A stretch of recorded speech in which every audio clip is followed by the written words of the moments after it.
একটু লিখে দেখি, যেদিন ভব সংসারে এসেছিলাম দয়াল হই যেদিন দেহ করে সাজায়ে জগৎ মাঝে পাঠায়েছি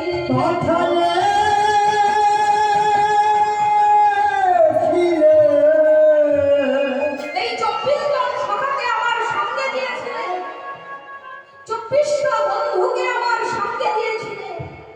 একা তো পথ চলা যায় না, একা পথ চলতে গেলে বড় কষ্ট। এই 24 জন সখার একজনও যদি না থাকে, এই জগতে জীব সবাই তাকে হেনস্থা করবে, কত বড় কথা বলবে। এই 24টি বন্ধুর মধ্যে এক চক্ষু যদি না থাকে, এক কর্ম যদি না থাকে, একটা ইন্দ্রিয় যদি না থাকে, আমাদের কত ব্যথা। জানো, একদিন ভক্তের কাহিনী তোমাদের শুনলাম। একজন ভক্ত জন্মাবধি অন্ধ, অর্থাৎ একজন বন্ধু তার নাই। এই চক্ষু তো আমাদের কৃষ্ণ চরণ দর্শন করতে সাহায্য করে। সে বন্ধুটাকে সে জন্ম থেকে পাই, অন্ধ। সেই ব্যক্তির নাম, সেই ভক্তের নাম হল সুরদাস, ভক্ত সুরদাস। পথের ধারে বসে থাকে, কখনো যদি কোনো ভক্ত হরি বল হরি বল হরি বল বলতে বলতে বলিয়ে যায়, সাথে সাথে গলা মেলায় সেও বলে হরি বল হরি বল। মনে মনে ভাবে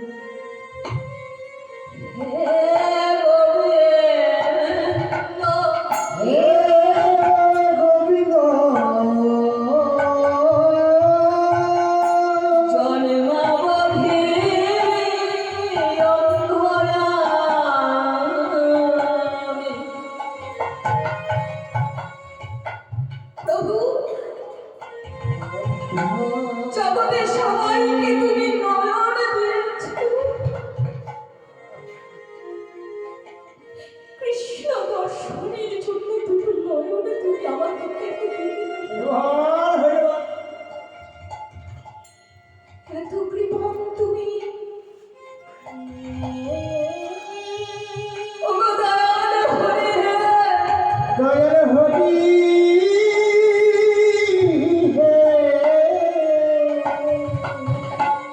আমি কি কোনোদিন তাহলে তোমার চরণ দর্শন করতে পারবো?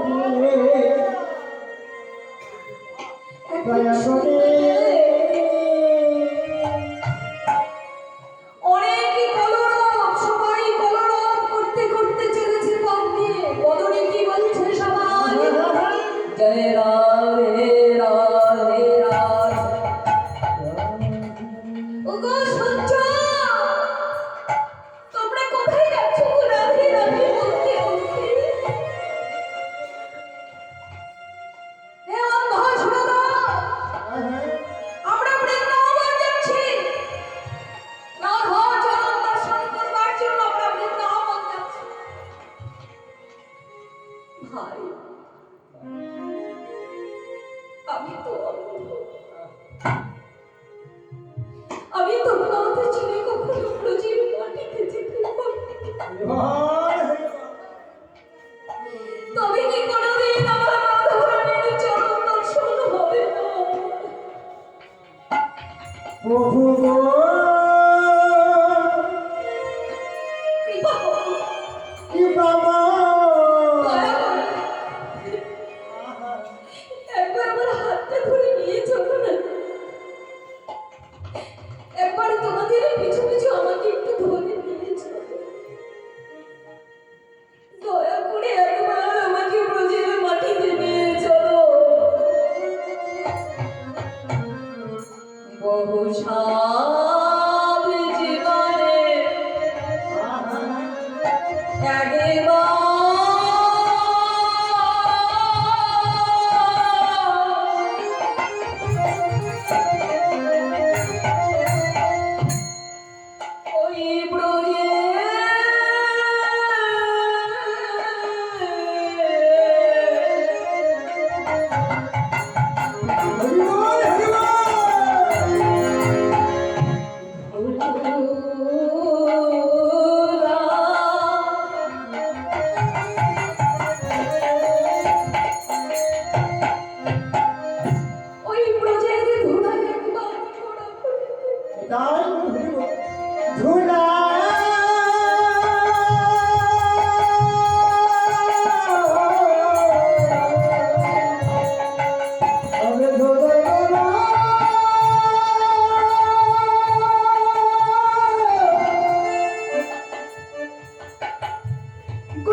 চলে গেল। ভাই তুমি কি আসছো একবার আমাকে নিয়ে যেতে? না, এও চলে গেল। ভাই তুমি কি একবার আমাকে নিয়ে যেও? একে একে সবাই চলে।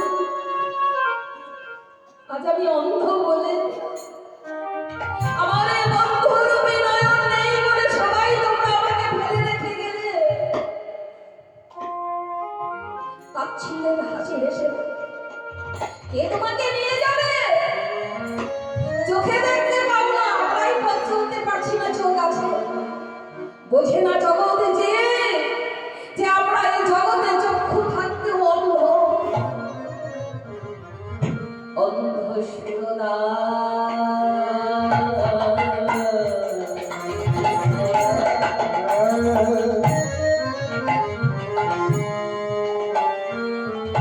অন্ধ সুরদাস আমার বলে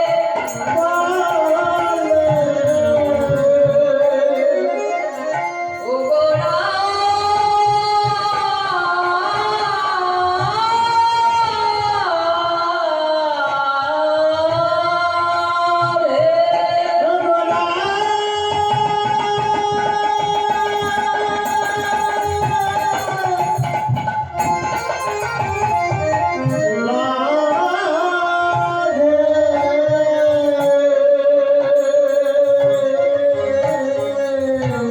কেউ যদি আমায় না নিয়ে যেত না, আমি যাবো না। আমি কৃপা করে তুমি কৃপা করে আমাকে ওই গোবিন্দ চরণ দর্শন করিয়ে পথ চলেছে অন্ধ সুরদা। কিন্তু অন্ধ তো পথে চলতে চলতে খানিকটা পথ যাওয়ার পর পথের ধারে ছিল একটা গর্ত। পড়ে গেল সে গর্তে।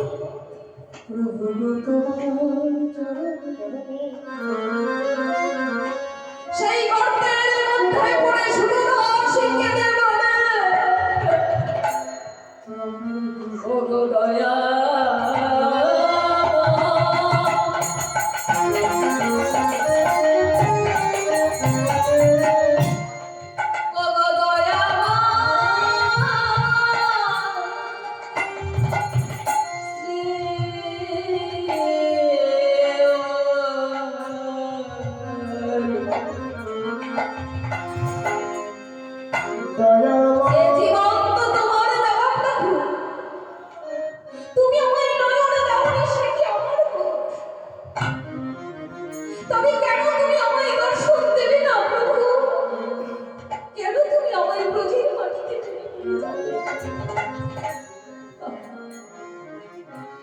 ভক্ত বৎসল ভগবান, ভক্তের নয়নে জল কখনো সইতে পারে না।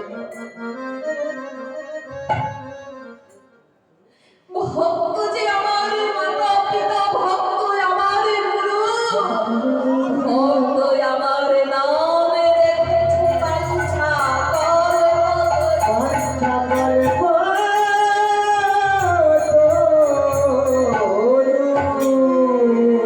ভক্তকে যদি আমি রক্ষা না করি কে করবে? ছোট্ট বংশীধারী না মুরলীটি নিয়ে শ্রীধাম বৃন্দাবন থেকে তৎক্ষণাৎ ভক্তকে দর্শন দেবার জন্য বাঁশিটিকে গর্তের দিকে বাড়িয়ে দিয়ে বলছে, সুরদাস সুরদাস এসো, উঠে এসো, উঠে এসো। বাঁশিটাকে যেমন ধরেছে অমনি সুরদাস উঠে পড়ে অবাক হয়ে। যাদের নয়নে থাকে না, জন্ম অন্ধ যারা, তাদের প্রভু আর একটা শক্তি প্রবল করে দেন, অনুভূতি। স্পর্শ করে আসতে কাঁদলেন একটা ছোট্ট বাল গোপালের মতো একটা বাচ্চা ছেলের মূর্তি। হ্যাঁ রে বাবা,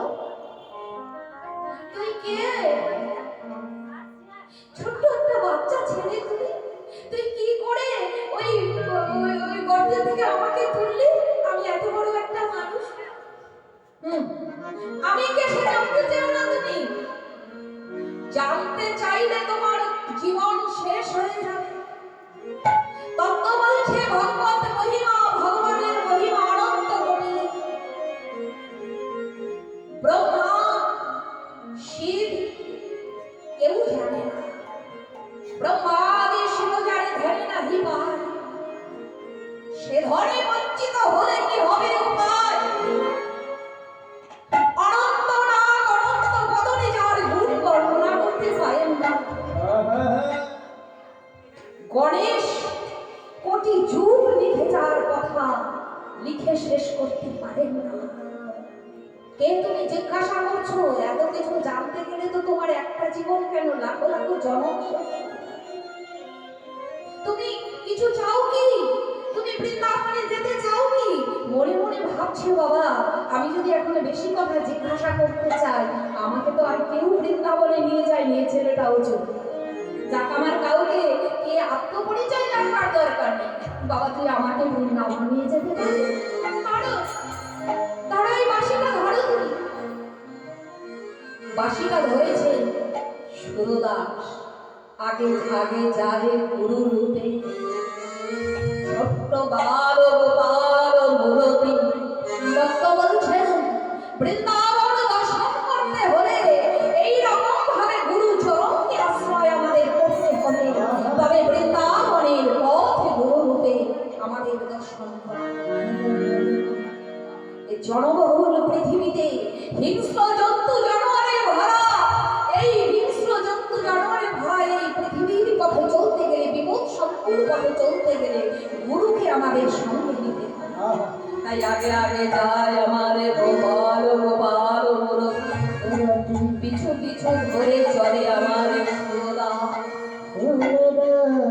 খানিকক্ষণ সময়ের মধ্যেই পৌঁছে গেলে শ্রীরাম বৃন্দাবন। শুনতে পেলেন চতুর্দিক থেকে ধরে উঠছে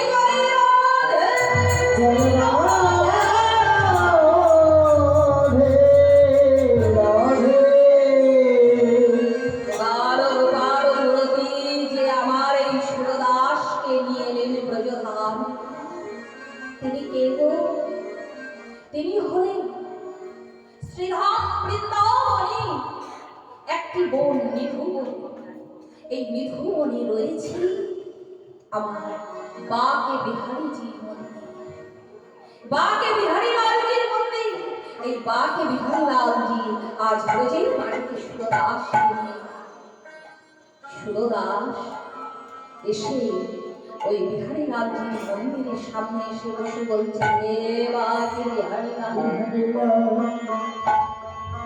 সদা হাস্যময় বদন। একটা খুব সুন্দর তত্ত্ব এখানে লুকিয়ে রয়েছে। আপনারা সকলে বৃন্দাবন গেছেন তো? এই নিধুবন দর্শন করতে গিয়েছেন। এই নিধুবনে রাধা গোবিন্দের যে সাক্ষাৎ মিলন পরে এখনো সেই বৃন্দাবনে বাঁশি বাজে। বাঁশির সুরে তালে তালে ময়ূর নাচে, ভজন রয়েছে। কথাটা সত্যি। আজও এই নিধুবনের মাটিতে লীলা হয়। ৫,৫০০ বছর ধরে আমার রাধা গোবিন্দের যুগল লীলা সেই নিধুবনে আজও হয়। এই জন্য এই নিধুবনে কিন্তু মধ্যাহ্নকালীন সেবার পর অপরাহ্নকালীন সেবাকে দ্রুত বেগে দিয়ে মন্দিরের দরজা বন্ধ করে দেয়। নিধুবনে কাউকে আর প্রবেশ করতে দেয় না। তাই তো যারা বৃন্দাবন গিয়েছেন জানেন। আবার আমার মতন যারা যুক্তি তর্কে বিশ্বাস, এমন কিছু কিছু মানব নয়, মানুষ নয়, অমানুষ যারা, তারা ভাবে যে হ্যাঁ কি হবে, এখনো কি আর সেই রাধা গোবিন্দের লীলা হয়? আমি থাকবো দেখি কি হয়। মন্দিরের পুরোহিতরা বলেন বাবা থাকতে পারবে না, চলে যাও। যদি কেউ কথা না শুনেছে, যদি কেউ ওই নিধুবনে রাত্রি কাটিয়েছে, তার দশাটা কি হয়েছে জানেন? হয় সে পাগল হয়ে গেছে, যে সে কি দেখলো রাত্রে সেটা আর বলবার মতো পরিস্থিতিতে নেই, নচেত তার ডেড বডি মৃতদেহ পাওয়া গেছে। পুরোহিতরা তাই কাউকে ওই নিধুবনে দরজা বন্ধ করে সবাই চলে গেল। হঠাৎ এক পুরোহিত পান্ডাজি বলছেন, প্রধান পুরোহিতকে, পুরোহিতজি এই যে কোথা থেকে এসেছে জানি না, আরে অন্ধ এক ভক্ত, দেখো কেমন মলিন জীর্ণ বসন পরিধান, অঙ্গের বসনটা বলি, আমাদের বসন কিন্তু অনেক পরিষ্কার, কে কত ভালো শাড়ি পরতে পারি, কে কত দামি গয়না পরতে পারি, তার জন্য টেক্কা চলছে, কিন্তু সুরবাসের বসনটা বলি বদন খালি সহাস্যময়, একে কি করবো? প্রধান পুরোহিত বলছে একে না সরাতে হবে, বলছে তা কোথায় যাবে, অন্ধ ভক্ত, কেউ তো নেই এর এখানে, তাছাড়া ও তো অন্ধ, ও তো আর রাধা গোবিন্দের দর্শন করতে পারবে না, চল আমরা মন্দির বন্ধ করে চলে যাব। মন্দিরের অঙ্গনে বসে রইল সুরদা। প্রভু আমার নয়নে না, কিন্তু তাতে কি হচ্ছে, আমি জানি তুমি আমাকে দর্শন দেবে প্রভু, তুমি আমাকে দর্শন দেবে আমি জানি। বসে রয়েছে সুরদা, একদিন গেল, দুদিন গেল, 3 দিন গেল, প্রত্যেক দিনই পুরোহিতরা এসে দেখে যেখানে সুরদাস বসেছিল সেইখানে বসে রয়েছে, ওই সুরদাসের তো কিছু হয়। আজ 3 দিন পার হওয়ার পর চতুর্থ দিনে প্রধান পুরোহিত করজোড় উঠে হাঁটু দুটি মুড়ে বসেছে সুরদাস, অন্তর মন্দিরে জাগ্রত হচ্ছে, এত সহজ মানুষ নয়। সুরদাস, সুরদাস, তুমি এখানে রয়েছো, তোমার ভয় করেনি? নিজ জনের কাছে থাক,